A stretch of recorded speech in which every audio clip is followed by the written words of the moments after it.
If you're a fan of Japanese culture and design, you might have heard of Wabi Sabi. If not, prepare to get introduced to one of the most influential philosophies in traditional Japanese arts, especially when it comes to bonsai. It's all about finding beauty in things that are imperfect, impermanent, and incomplete. That sounds kind of sad at first, but the more you think about it, the more sense it makes. As someone who loves both bonsai and wabi sabi, I can tell you firsthand how they go hand in hand. Bonsai, after all, are living, breathing works of art that grow and change over time. And there's something really special about appreciating their beauty in every stage of their life cycle. So if you're ready to dive into the world of wabi sabi with me, let's get started. Now, before we jump into the details, let's talk about what wabi sabi is all about. Wabi sabi is a philosophy that finds beauty in things that are imperfect, impermanent, and incomplete. This can be applied to many aspects of life, including art, design, and even our perception of the world around us. When you practice wabi sabi, you learn to appreciate the beauty and imperfection and find peace in the impermanence of things. You embrace the natural aging process and see the beauty in the rough textures and asymmetrical balance that come with it. Wabi sabi is all about embracing the beauty of imperfection and finding peace in the impermanence of things. It's a philosophy that values simplicity, asymmetry, and the natural aging of materials. In bonsai, this is seen in the rough textures of the bark, the uneven layout of branches, and the signs of natural wear. Each of these elements tells a story of the tree journey through time and its interaction with the environment.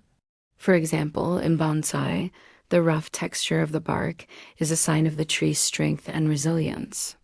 It shows where the tree has endured harsh conditions and come out even stronger. The uneven layout of the branches is a testament to the tree's ability to adapt and grow in unexpected ways. And the signs of natural wear, such as scars and blemishes, are reminders of the tree's history and the challenges it has overcome. Wabi sabi is also about finding beauty in simplicity and embracing the natural world around us. This means appreciating the subtle details that often go unnoticed, such as the delicate veins in a leaf or the intricate patterns in a piece of wood.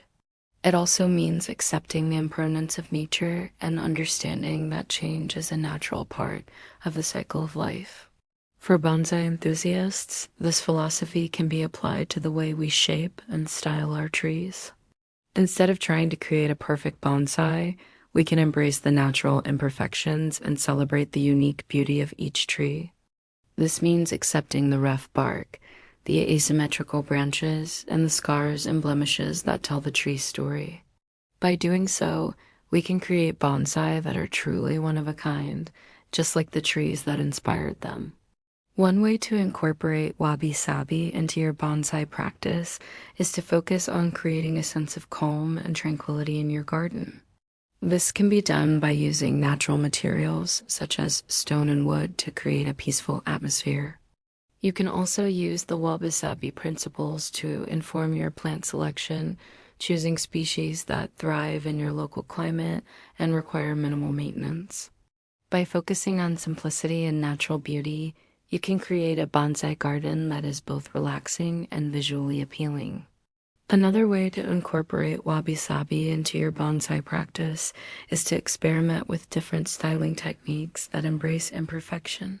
For example, you could try the cascade style, which features long, sweeping branches that grow downward, creating a sense of movement and flow.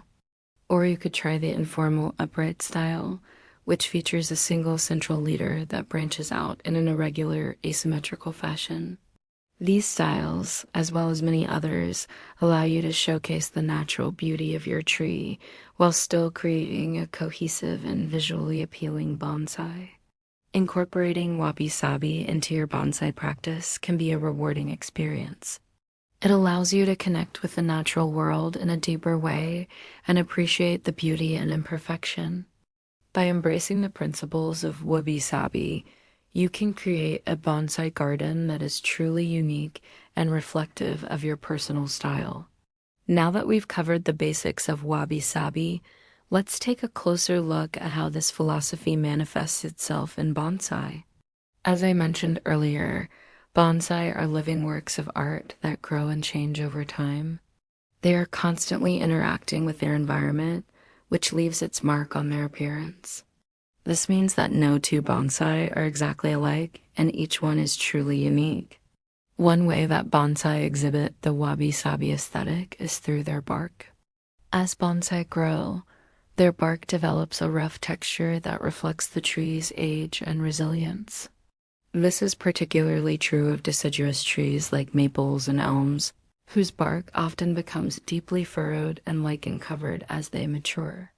The rough texture of the bark is a sign of the tree, as strength and adaptability, and it is a key element of the wabi-sabi aesthetic.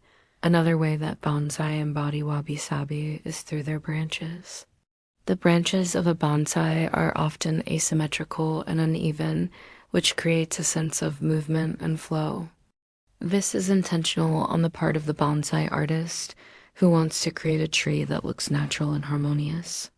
The branches of a bonsai tell the story of the tree's life, showing where it has grown and how it has adapted to its environment. But wabi-sabi isn't just about the physical characteristics of a bonsai. It's also about the tree's overall presence and how it makes you feel. A well-crafted bonsai should evoke a sense of calm and tranquility, inviting you to pause and appreciate the beauty of the present moment.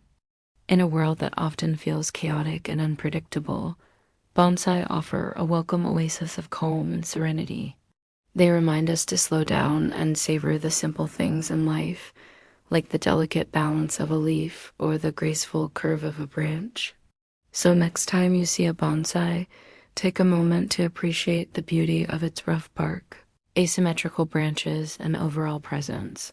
Remember that each tree is unique and has a story to tell. And let the tranquility of the bonsai wash over you, inviting you to embrace the present moment. And speaking of the present moment, let's take a minute to appreciate where we are right now. We've covered a lot of ground in this video, from the basics of wabi-sabi to how it manifests itself in bonsai, but there's still so much more to explore. If you're enjoying this video, I encourage you to show your support. Your support helps me continue to create content that I hope is helpful and inspiring to you. And if you're new here, please consider subscribing. I would love to have you join our growing community of bonsai lovers and wabi-sabi enthusiasts. Whether you're a seasoned bonsai master or a curious beginner, there's always something new to learn and discover in the world of bonsai and wabi-sabi. So keep exploring, keep asking questions, and keep embracing the beauty of imperfection. Who knows what treasures you might find along the way? One of the main reasons why I love bonsai is because every tree is unique and has its own story to tell. The same is true of the people who collect them. That's why I'm excited to share something very personal with you. I very recently started collecting vintage cameras, and I've been learning about their history and how they work. It is a hobby that I've been wanting to take up for years, and I'm so glad that I finally have the time and resources to do it. One of my favorite things about vintage cameras is their physical beauty. I love the way they feel in my hands and the intricate details of their design. I also appreciate the craftsmanship that went into making them and the fact that they are truly unique pieces of history. Each camera has its own story to tell about the places it has been and the people it has captured. For example, I recently picked up a classic film camera that was made in the 1960s. I love the way it looks and feels, and I can't wait to take it out and shoot some film. I'm also excited to learn more about the history of photography and the technology behind these cameras. I want to understand how they work and the impact they've had on our culture. Whether it's a perfectly composed landscape or a candid shot of a friend, every photo is a chance to capture a moment in time and preserve it forever. That's why I'm excited to share my passion for photography with you. I hope to inspire you to pick up a camera, Whether it's a vintage film camera or the latest digital model, and start shooting. Don't worry about the technical stuff. Just focus on capturing the moments that speak to you, and do not forget to show your support if you enjoyed this video. Thank you.